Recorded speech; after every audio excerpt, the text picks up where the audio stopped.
podcast Eu Vou Te Contar, em novembro de 2024, fala o jovem Miranda de Moura. Ele que nasceu no dia 16 de junho de 1960, no bairro do Trem, aparado pela mãe Antônia. Ele que é esposo da nossa grande amiga Thelma Lúcia, e tem como filho Emanuel, Luciano e a Carolina.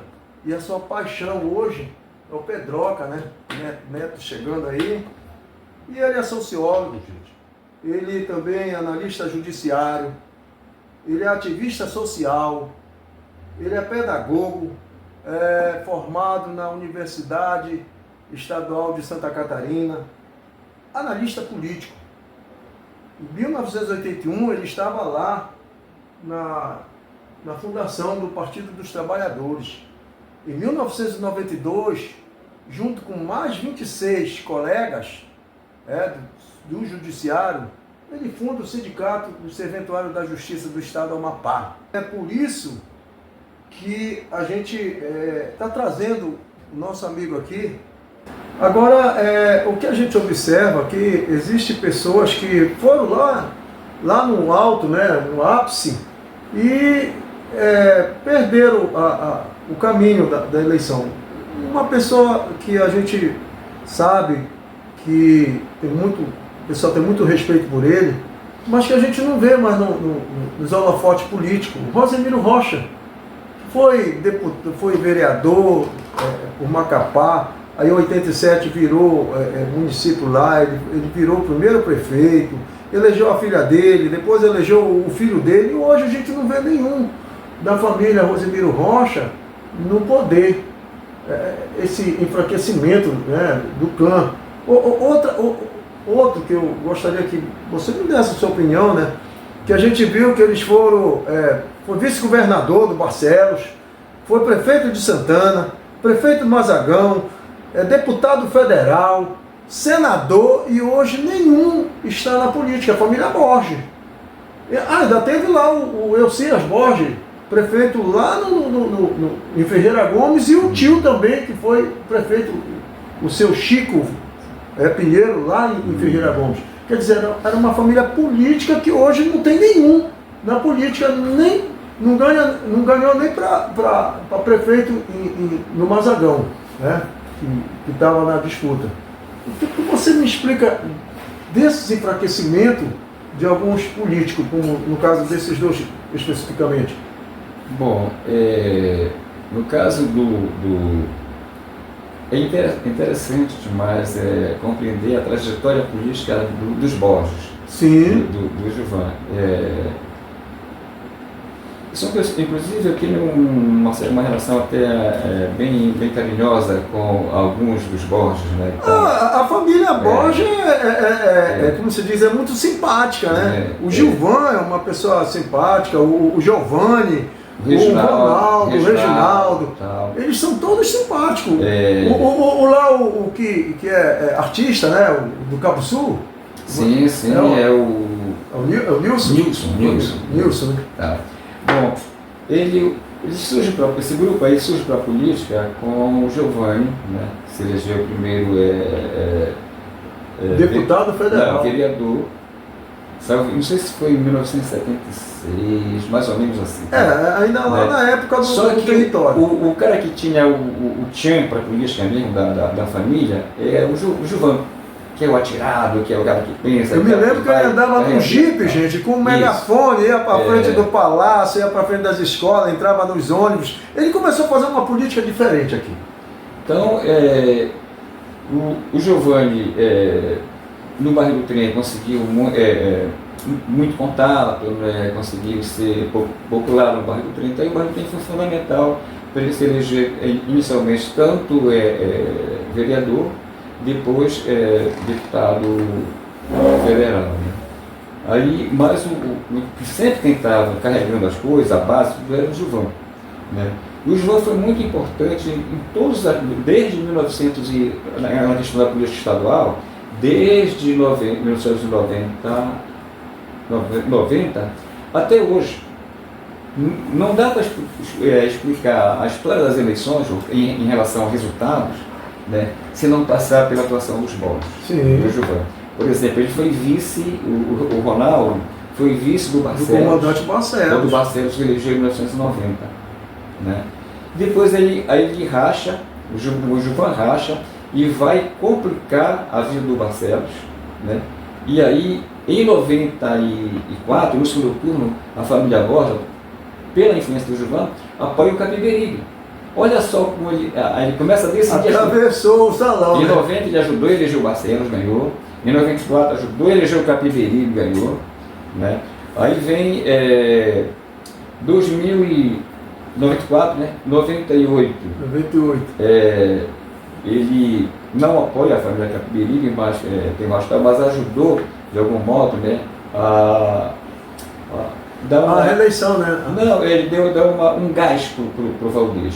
Veja só, o Valdez vai disputar a eleição de 98, a governador. Olha só, ele que foi agraciado pelo Capi, no sentido de que em 94 ele foi nomeado líder do governo na Assembleia Legislativa, o Valdez, em 95. Em 96 ele disputa a prefeitura de Macapá com o apoio do Capiberibe, e aí ele aparece muito mais, né, como liderança. Visualiza o nome, né? Em 96. Em 98, olha só, ele foi ajudado pelo Capiberibe. Em 98, ele é o cara que ia derrotar o Capi em 98. Só não derrotou porque o Capiberibe usou do pragmatismo, né, e tal, e aí conseguiu se manter no poder. E aí, em 98, o Valdez recebe o apoio do Barcelos, do amigo Barcelos. Né? E ele perdeu a eleição com o candidato dele no primeiro turno, amigo Barcelos, no segundo turno ele foi apoiar o Valdez. Quando em 2002, o Valdez tem o apoio do Capiberibe para derrotar Dalva.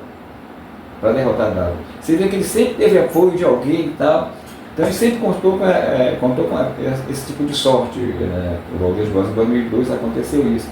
E aí ele ganha, mas por que Agora em 2002 eu acho que foi uma falta de habilidade da esquerda, porque saiu o que? Dalva para um lado, Cláudio Pinho para o outro, Valdez para o outro. Se aliasse tudinho, né? A esquerda estaria, acredito que até hoje, comandando o estado do Amapá. Como eu falei anteriormente. Mas houve essa divisão. Como eu falei, 2002 é um ano chave para entender essa relação, né, das esquerdas, no caso PT, PSB, tá? Foi muito complicado, né? E trouxe consequências graves, porque foi em 2002 que a esquerda se desmantelou praticamente, né? Bem, Dalva era vice-governadora, Capi era governador. Em 2002, o Capi vai concorrer a Senado e a Dalva quer virar governadora, só que a Dalva diz que tinha um acordo, que a candidata era ela. Os Capiberibes negam esse acordo.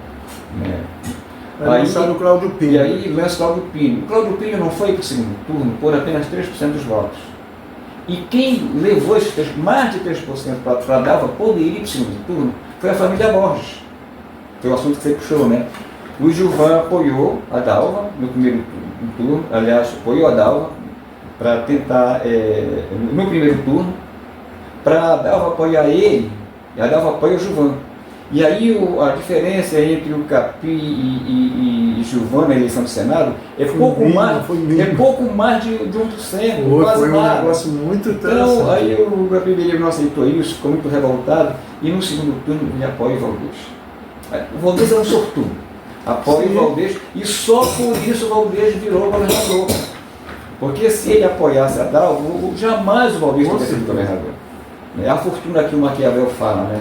Agora, o interessante é que, falando nesse ano, aí vamos lá, a família Capiberibe está fora da política, a Dalva não se elegeu mais, o Gilvan está fora da política também, a família Borges, o Valdez se elegeu 2 vezes, hoje é ministro da integração, mas nessas eleições, para mim, ele foi o grande derrotado, porque eu não vi o PDT em momento nenhum assegurar a sua base.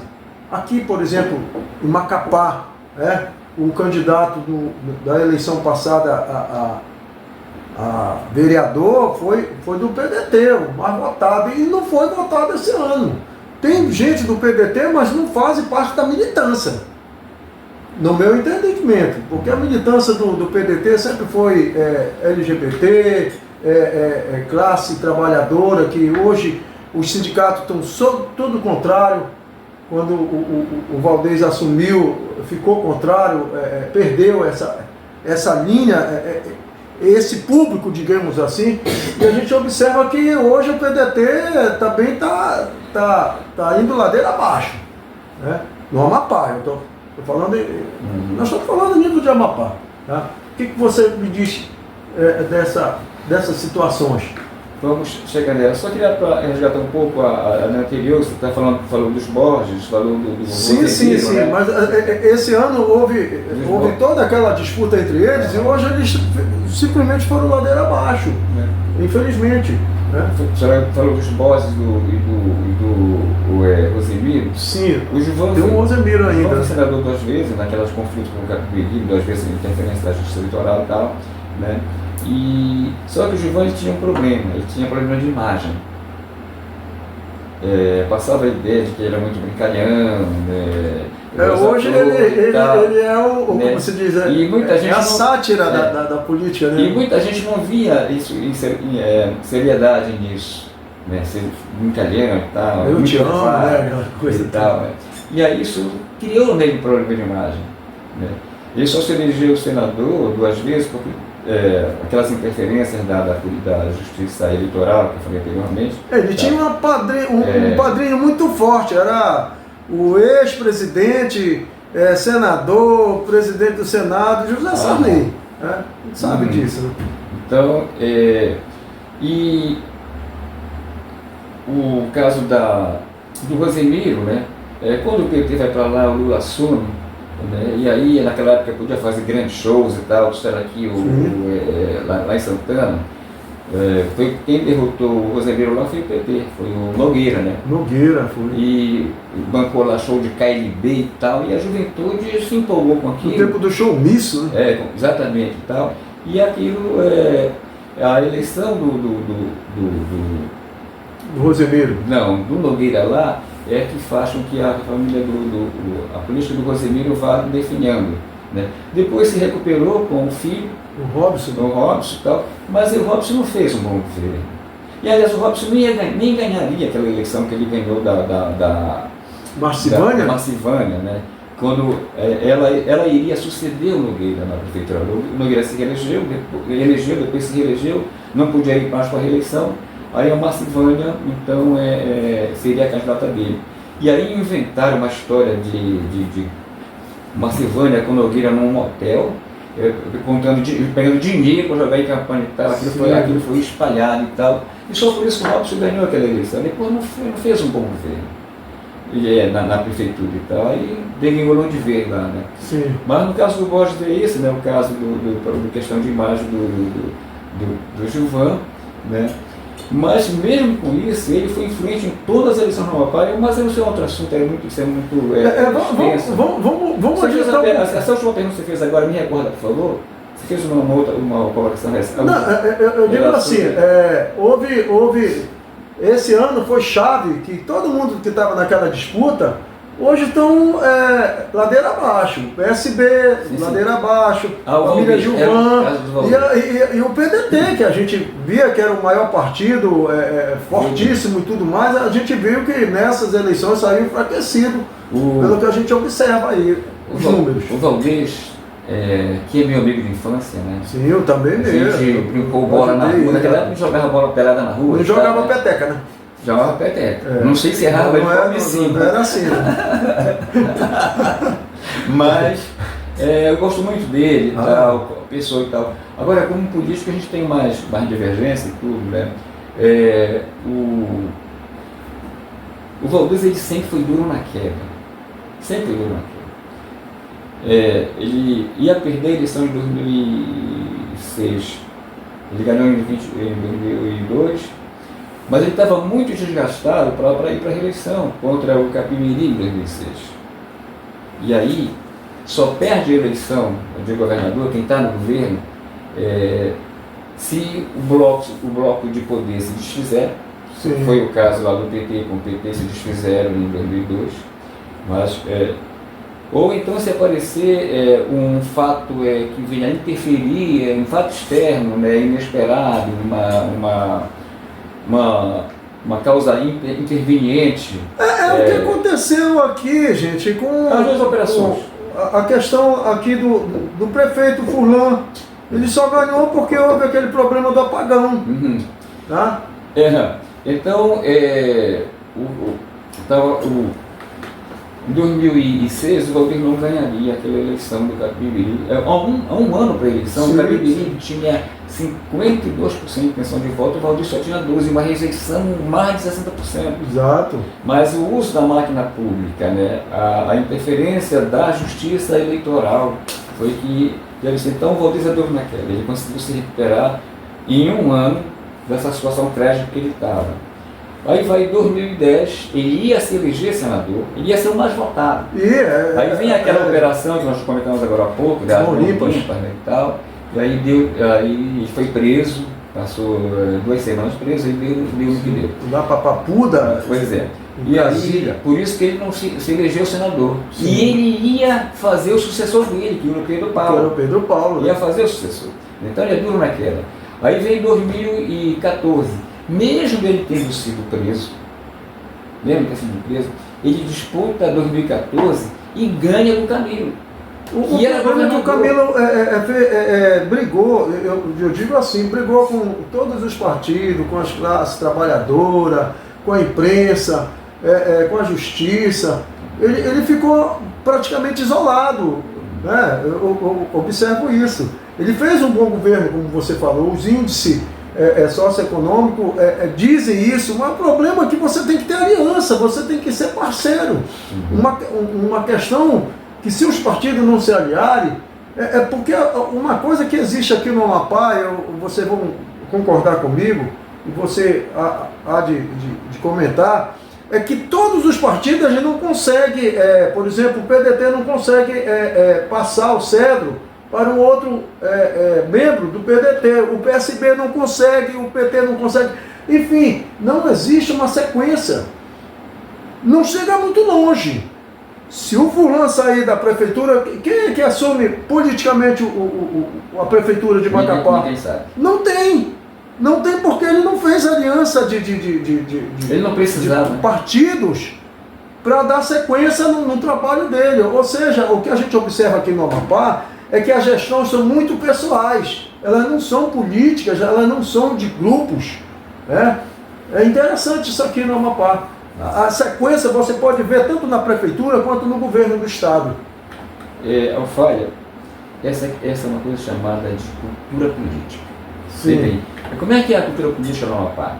Ela tem, vamos pegar dois lados dela, né? Tem duas dimensões. Uma que ela tem característica autoritária, conservadora, clientelista. Isso de um lado. Do outro lado, aí mais na figura do político, é o personalismo, né? O populismo, a ideia de que é dono das coisas, né? O patrimonialismo, né? E o pragmatismo.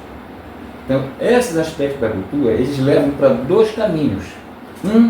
A ausência de projeto de desenvolvimento econômico e social do Amapá, em função dessa cultura política. O outro lado é que transformam a sociedade civil, acaba ficando sempre a sociedade civil, entenda que os partidos políticos, os sindicatos, os movimentos sociais, mídia, que como instituições de hegemonia e tal, né?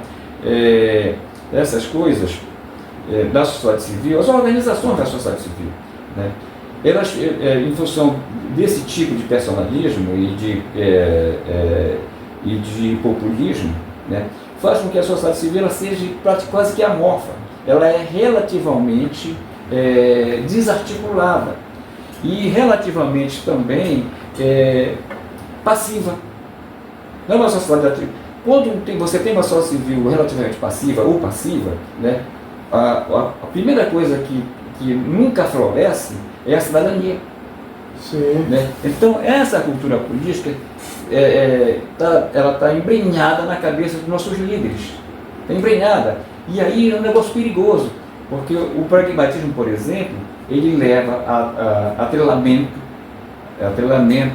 leva ao aparelhamento, à cooptação das organizações das sociedades civis, né? Nas artes, nos sindicatos, no movimento popular, em tudo, né? Abarca tudo, né? E outra coisa horrível nessa nossa cultura política também, desse personalismo e do populismo, depois eu vou tratar do populismo também, essas coisas são assuntos muito vastos, né? Não dá para discutir, infelizmente. Na verdade, nós estamos quase uma hora, e a gente nem passou para o segundo tópico, que eu quero que você fale. Eu não sei se vai dar tempo hoje, ou a gente vai fazer um outro programa. Podia fazer uma outra entrevista, né? Porque, assim, é a questão do você, como grande responsável da fundação do nosso sindicato, do Serventuário da Justiça. Mas uma coisa que eu observo aqui em Macapá, que os partidos, cada partido tem uma família dominando. Você pode observar aí, os partidos são feitos de grupos e de clãs familiares, aqui no Amapá. E o que a gente observa é que não tem ideologia política.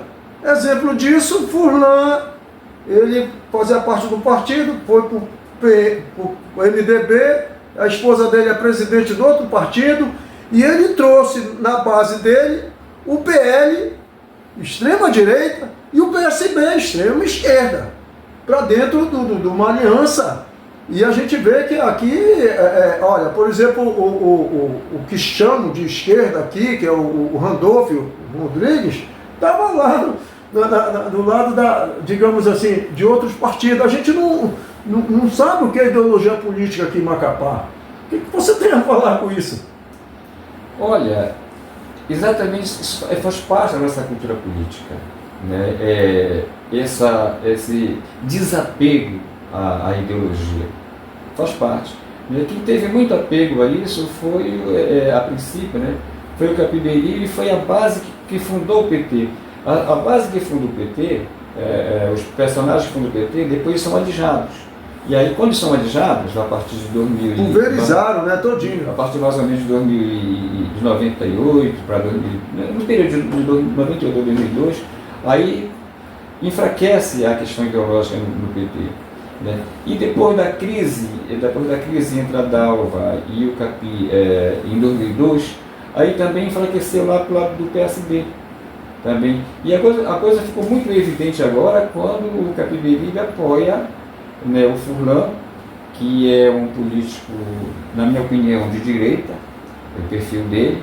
Né? Ele era o líder do Valdez há tempo, sim, lá, mas como deputado, né?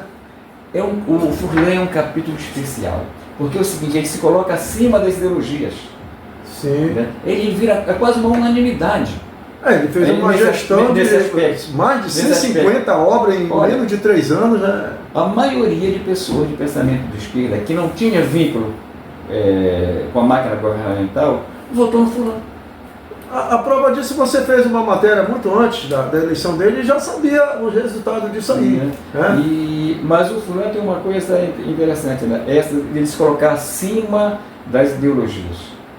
Ele faz isso muito bem, só que o bloco, a visão da sociedade que é ligada, que abraça a concepção de extrema-direita, né, e bolsonarista, né, ele deixa uma certa liga com esse segmento, né, que esse segmento adora o Furlan.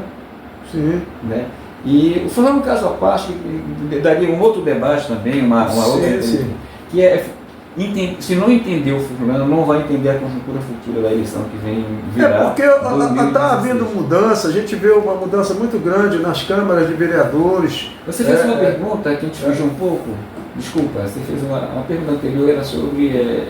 Não, é sobre essas questões de política, né? As ideologias políticas elas não convergem. Por exemplo, a direita junto com a esquerda e os clãs familiares são os donos do partido. A gente vê família Gurgel, família Fabacho, família Oxi, Neri, entendendo? Por os partidos irmãos. Isso Esse é outro aspecto da nossa cultura política, né? Que é chamada a oligarquia. A oligarquia ela tem duas dimensões. Uma que é projetos familiares na política. Sim. E a outra que é na economia, né? Você dominar um ramo todo da economia. Então, infelizmente, essa coisa de oligarquia, ela é da nossa cultura política também. E outro aspecto da nossa cultura política também é o patriarcalismo. A gente tem uma política quase que machista, né? Só os homens quase vê... qual foi a mulher que se elegeu governadora no Amapá até hoje? Nenhuma. A Dalva, ela foi governadora, mas ela foi eleita vice do Capi. Depois ela assumiu como governadora porque o Capi foi concorrer ao Senado. Né? Tal. Mas, prefeita, qual foi a mulher que foi eleita prefeita de Macapá? Você vê a proporção na Assembleia Legislativa, na Câmara de Vereadores, na Câmara Federal, da bancada do Amapá. Então tem esse aspecto. Não dá para entender em política se não entender da cultura política, porque isso é uma coisa muito profunda. Mas infelizmente aqui não é tem muita história. Meu amigo, eu agradeço. Super interessante para as pessoas entenderem, principalmente estudantes, pessoas que comungam com a ideia política, mas não conhecem a história dos fatos. Você foi muito preciso na data, na evolução desse desenvolvimento, digamos, dessa sequência política no Amapá. Muito obrigado, somente. Eu espero que essa live não, né? Esse podcast tenha algum interesse, provoque algum interesse das pessoas, principalmente na juventude, né? A juventude, sim, ela que tem a ver com se vai construir, porque essa nossa geração, ela já não tem muita coisa para acrescentar do ponto de vista de novidade. Então a juventude que ela é importante demais.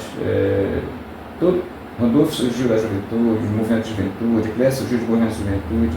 E eu fiz movimentos estudantil universitário, tem toda uma história sobre isso também, né? Mas a juventude tem que ser a nossa preocupação, porque, como dizia o filósofo do nosso estado, né? Como dizia o filósofo grego, né, da antiguidade clássica, o Sócrates, né? Dizia, quer um Amapá melhor do que jovens. Sim. É ele que são os jovens que são as esperanças. Muito obrigado. Vou esperar a próxima. Vamos lá. Para a gente continuar. É só você dar o sinal que a gente está presente. Ok, obrigado. Show.